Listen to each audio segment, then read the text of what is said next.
Seconds. 29. 28 seconds. 27. 26. 25 seconds. 24. 23. 22 seconds. 21 seconds. 20 seconds. 19. 18. 17 seconds. 16. 15 seconds. 14. 13 seconds. 12. 11. 10 seconds. 9. 8. 7. 6. What? Copy. 5 seconds. 3, 2, 1.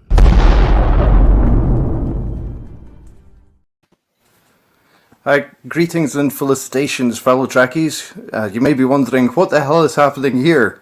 But if so, join the queue, because today I thought we should slip into an alternate timeline to discuss the newly released trailer for Star Trek Picard. Welcome aboard, Pranakasha, Matt, and Commodore Ty. Thank you very much for joining me tonight. And thanks to the viewers for joining us. Post any comments in the comments section. The first contact we had with Star Trek Picard's second season came on 5th April, also known as First Contact Day, when an initial trailer was released showing Jean-Luc Picard's study at his chateau in Le Bar, France on Earth. Alongside numerous Easter eggs, the major reveal of that trailer was that John D. Lance, who will be reprising his role as the omnipotent super being Q. It also referred to Q having put Picard on trial in the Next Generation series finale, All Good Things. Now let's watch that reveal.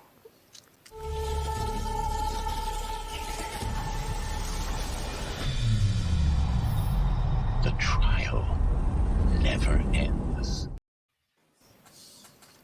And then the second trailer for the show's second season was released basically last week on the 16th of June on so-called Captain Picard Day. That trailer starts with confused Picard arriving at his house calling for his Romulan housekeeper Laris. Then we hear a familiar voice from Picard's past responding to him, wondering what the hell is going on. Excellent question, Jean-Luc. Oh dear. You're a bit older than I imagined.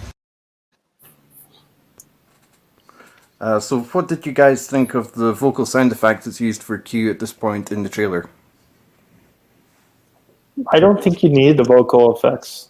Yeah. I think John Delancey's voice is iconic enough where you didn't need to add the reverb to it.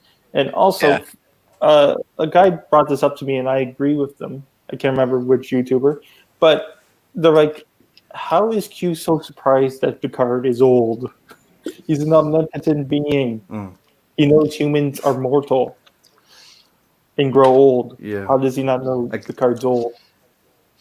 Yeah, And- I guess so. I guess it's just to and to do be with the honest, last time that it's not really Q Picard. saw Roland. Picard. It's the android. Yeah. It's not really Picard.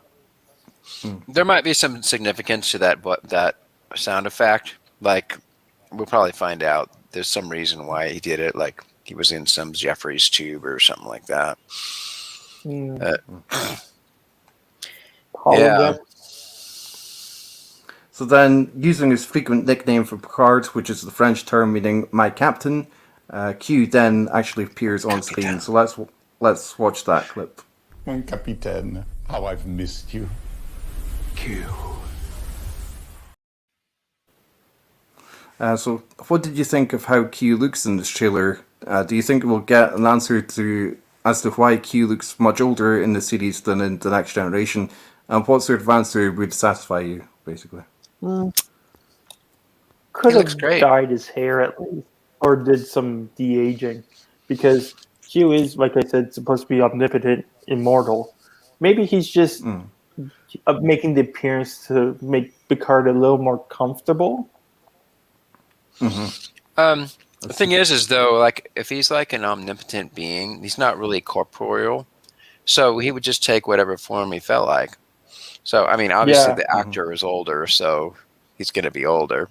So they just say, well, maybe he made himself older so that Picard could better relate to him. I mean, you could come up with any reason. Yeah. Maybe, and he's actually appeared. He's actually appeared old before in a scene from All Good Things as well. Oh, right. Yeah. Yeah. But that was in a mocking way, I think. Yeah. Yeah, so we don't know. It may be that way again. Mocking Picard by showing his older self. It's Well, like, I can change my appearance whenever I feel like it. You can't. Yeah, and they could have de-aged him like they did with Data, but it still ends up looking really weird. You know what I mean? So I would just let him appreciate a look little old. de-aging. Like Yeah. Orton dyed his hair back to brown or black. Yeah. Could done that. Yeah. Yeah. Then there's a montage basically of includes the main characters. I'll show some. I've got some pictures from that. Where it starts off at like Starfleet Command, I thought it was. You've got that symbol on the ground, and then the camera pulls up to reveal Federation delegates. And basically, I realised there was a friend that told me that if you zoom into that shot, in the background, like there's symbols that alternate between Starfleet symbol basically and Starfleet Command. So he was saying like that clearly shows that A is at Starfleet Command, Starfleet Academy. I mean, that's the symbol that's shown there. And Picard presents a talk in that setting. We also get like various clips of the other main characters, like Elnor and Raffi. They look significantly different, basically, from how they have in the first season. And Laris. So yeah, I thought it's cool that like it does show you that like so many of the main characters will be back, basically. And this shot in the montage, it seems unclear like whether it's the character of Daj or Soji that was in the first season of Picard, and also it's like unclear, like people don't know. When you zoom into what she's wearing on her chest, there's like a symbol that is like a pendant that both Daj and Soji had. Yeah, That's one of two things she's wearing. And the other thing is a blue badge that basically no one can identify yet. yeah, that's unidentifiable. Like you can't even make any discernible logo. Whereas in the when you have Picard in the auditorium, you can see there's a Klingon, there's a Bajoran, such and such, a Vulcan, Ferengi. Couldn't that might just be a Starfleet symbol. That's just Yeah, really well, That is out. Vulcan. The Vulcan Edict. You got the Vulcan Edict, the Bajoran crest, the Ferengi logo, and the Klingon symbol. I just can't identify the one that's in the light blue. It's Tellarite. That's Tellarite? Yeah. Okay. Which, of course, is the founding member of the Federation. But I'm wondering, does this confirm that like Klingon, Bajoran, and Ferengi are now part of the Federation in some capacity? I think it suggests that, yeah. I've also seen it speculated today that they're starting to think that maybe like the Cardassians, even though it's not Picard, technically, they think that like the Cardassians joined the Federation by the time of Discovery Season 3, which I think it's going to be Season 4 when they're going to be involved with the Cardassians. Yeah. Well, but there are also Cardassians in the third season, like in the first episode of that season and stuff like that. So, I don't remember Cardassians being in the first episode of Discovery Season 3. Because I remember the Andorians and the Orions. Yeah, there's even a Ludian. Yeah, the Morn character is a Ludian. But I'm just seeing like it's interesting that they picked those flags in particular. Yeah. So then, as the montage continues, basically there's a shot of Rios on the bridge, although it's changed, of the La Serena, his ship, and the close up. Not by much. Well, there's a Starfleet logo on the chair, And he's there's wearing also, a badge. yeah, the badge here. Yep. Rank of lieutenant.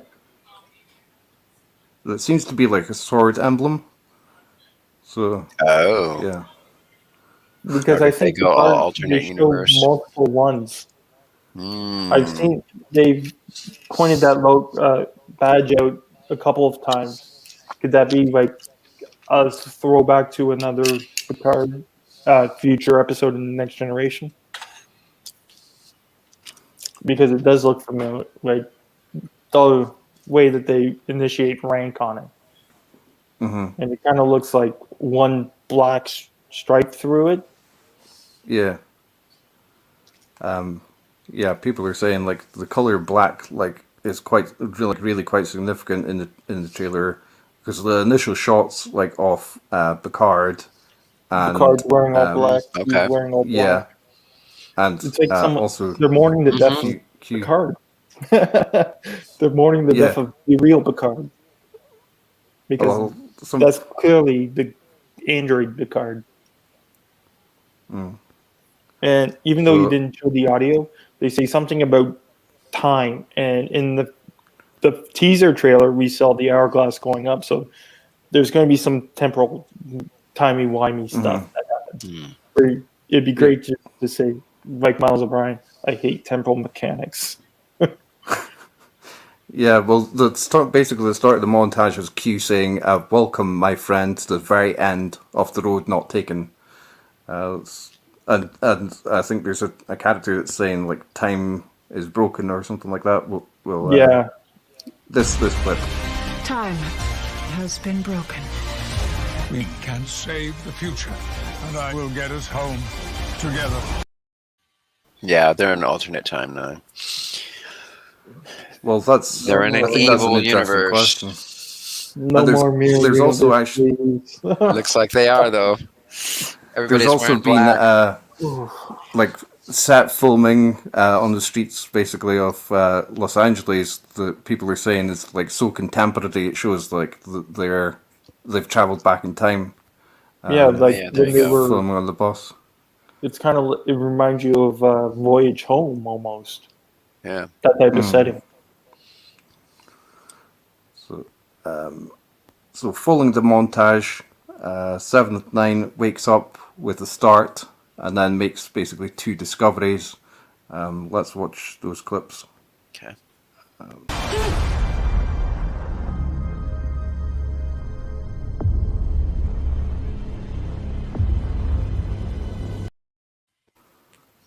So that's was the that? first one.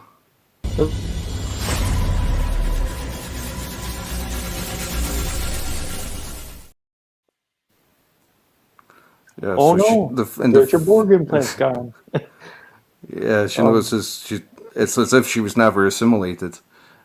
So But the first the one, she logo basically wakes up in the Raffi's double bed. bed. So I wondered, like, might that be like Raffi's bed or Chakotay's bed or Raffi's bed. I no idea. assume, because they hinted on that near the end of season 1. Yeah, and the logo that she sees looks like that. Let's close up. It looks like Nova Squad. That's an interesting observation. Yeah. And An from altercation Deep of Space Nova Nine. Squad, because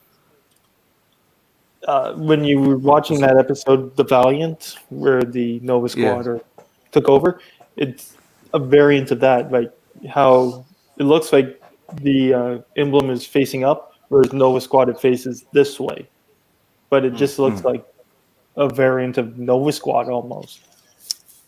Cool. Yeah. Because like when I first saw it, that's the instant thing that popped in my head. Nova Squad.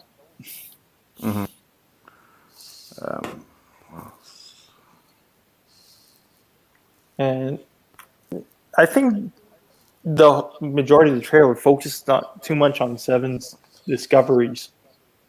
I think it focused too much on her and not enough on Picard, who the show's named after. Yeah, So but do you you know think- what? I mean, they're probably. I mean, if they want the show to run a lot of seasons, then they probably focus more on the other characters. You know what I mean? Do you think there's a So Patrick Stewart is a way to get the show off the ground, and then it slowly evolves into a show about everybody else. Yeah. Do you think there's a reason why she basically realizes that it looks like she hasn't been assimilated? The mix up of the timeline? Yeah, I think it's it's gonna be like season 1 again. Right? They're gonna be so jarring, and it's because with Picard, it just never seems like they are so close to making a decent series, and then they drop it off and go somewhere else. But I think that's really good to do that though. It's just, But I guess you still want some closure on certain things, and Picard doesn't do it that well. Like I just realized the main gripe of state of the Romulans and stuff. You know who we didn't see in any of these? We didn't see Brent Spiner. So hoping we would see. Well, Data's done, but not you know, not Brent Spiner as the mad scientist. I think that was the one and done type character. I think Brent's done with it. That's too bad, because I thought I saw an interview where he said he actually he's done with playing Data, but he's interested in playing other characters. Yeah, but everyone's just going to think it's Data or something related to Data. So he's kind of shoehorned into that. Or when they see a soon, you expect to see a glimpse of Data somewhere.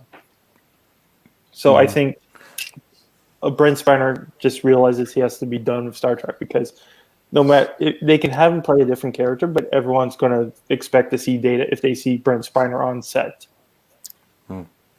But one character we haven't seen in the trailer is Guinan. Together. I think he's confirmed to be a part of it. I think they're cool. going to keep that a secret. I think they're it's the worst kept secret going, but I think they're going to try to keep that scene. I don't think it was ever intended to be a secret. No, it's not intended to be a secret, but I think they're going to keep that scene under lock and key so people are not expecting it when it drops. Sure, yeah. Because when you drop the guidance scene, people are going to be like, okay, yeah. When they finally see it, it's like, oh yeah, we've seen it. So I think that's why it might not even be like just one scene though, because I thought like they basically like did the same thing with like Riker and Troy in the Panthe in the first season. I felt like I had no idea that was coming up. Like they didn't show any clips of that beforehand sort of thing, and that was basically like a whole episode. They'll let you know who's going to be a part of it, but not when. Mm-hmm. So that when the person's going to appear. Mm-hmm. So I edited together the announcement that was on the talk show The View. Basically, here's a clip. Alex Kurtzman and all of his colleagues, of which I am one, want to invite you into the second season.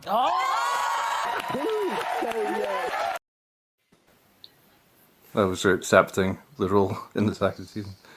Interesting. Very interesting. Well, I'm interested in seeing Guinan come back, because I felt like she was a very compelling character in the series.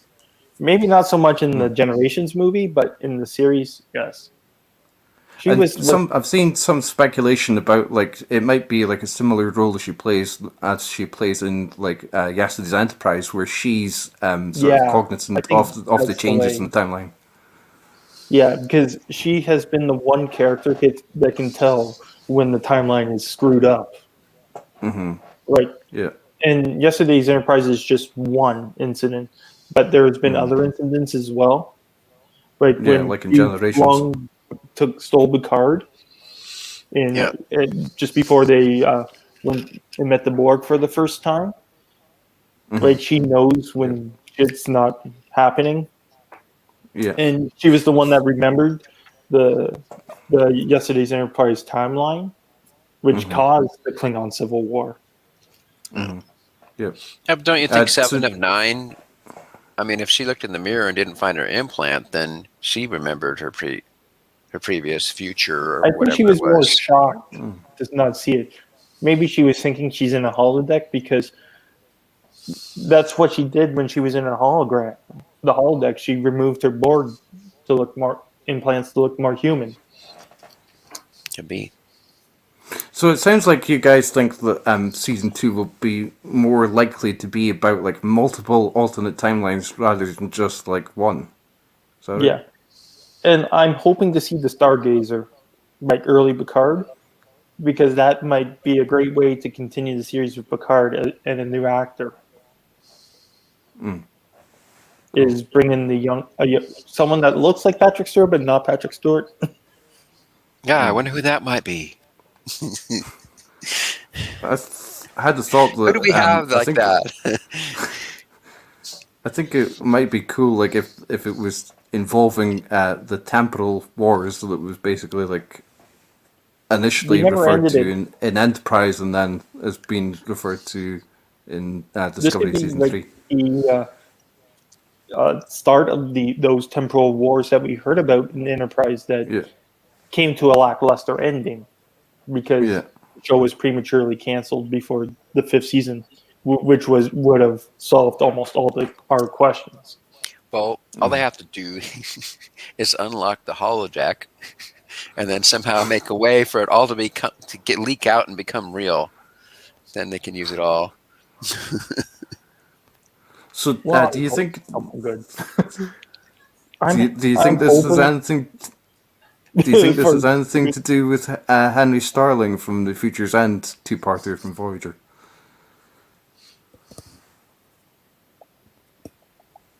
I thought that with like the contemporary settings, it might have something to do with the repercussions of like Starling's meddling with the timeline in Future's End 2-parter.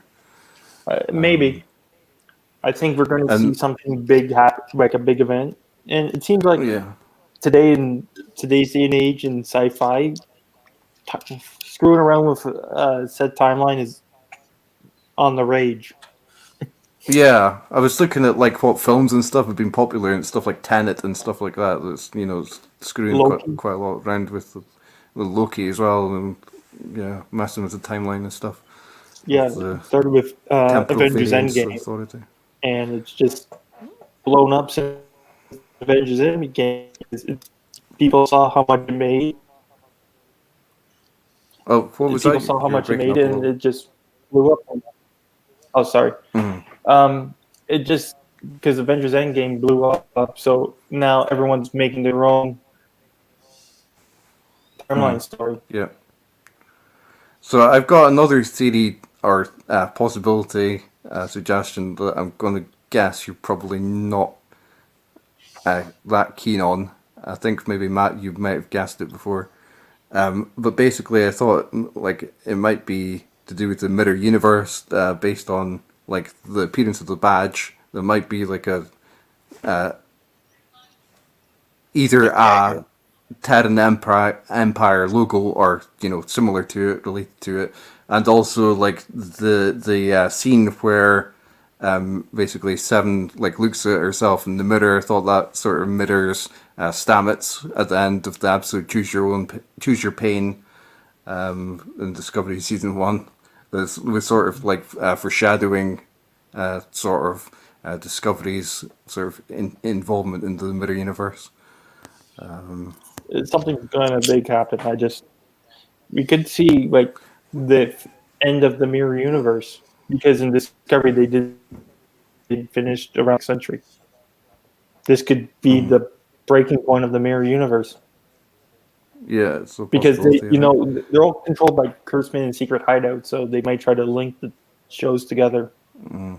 Yeah, or another idea I thought might be possible is it might involve an alternate timeline in which Starfleet did actually save the Romulans when they were threatened by the supernova. Basically, only for that to lead to increased like xenophobia in the Federation. I thought maybe, and that's why they're all wearing black and stuff like that. It's just possibly it's something that crossed my mind. So do you guys have any predictions? I think it's going to be another catastrophic event that Picard has to stop, like in the two-parter of the series finale of Next Generation. But instead of just being a two-part episode, it's going to be like almost maybe the whole season or at least half the season. It's hard to know. So, yeah. That's from the Next Generation series finale, All Good Things, that you were just talking about. I think there's these not will yet. give them another test to prove humanity's worth because of the treatment they gave to the Sims and the Romulans. They're going to be like, are you guys really advancing? So I think Q is setting up Picard for yet another major test to prove that, yes, humanity is moving forward. And not And backwards. of course, not only does he like put Picard on trial in All Good Things, but basically like the trial starts in the series premiere of, or series opener of the Next Generation Encounter at Farpoint. So there's not yet any announced release date for the second season of Star Trek Picard. Only it'll be released sometime in 2022 next year. I think it'll be early 2022, like February or March. Who knows? They might release it on First Contact Day in April. That'd be cool. Or they're probably. I mean, they're probably trying to. They're probably not going to stack any of the series on top of each other, so they got to figure out where Strange New Worlds fits in, and then they've Picard. done it before. Well, they might dumb. just do like the 20 weeks of new Star Trek. Yeah. When they did like Discovery Season 3 and then Lower Decks. Yeah. Have a nice little Star Trek necklace. So just before I started up the stream, basically, I noticed there's a news story that's just been released that unfortunately actress Joanne Linville, who played the Romulan commander in the Enterprise incident, has passed away at the age of 93. Oh, wow. Whoa. And also there's another news story. Sorry, what? 83? 93. Wow. Oh, she's 93. Wow. Yeah. The Lisa Klink has been recently interviewed by the Voyager documentary. It's the highest funded, crowd funded documentary in history, basically. And I asked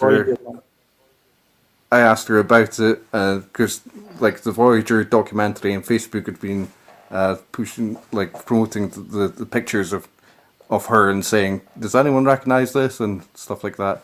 I asked her how it was, and she said it was fun. It was good to see Lolita, Fat Joe again. They're friends, and they're both working on the Voyager documentary.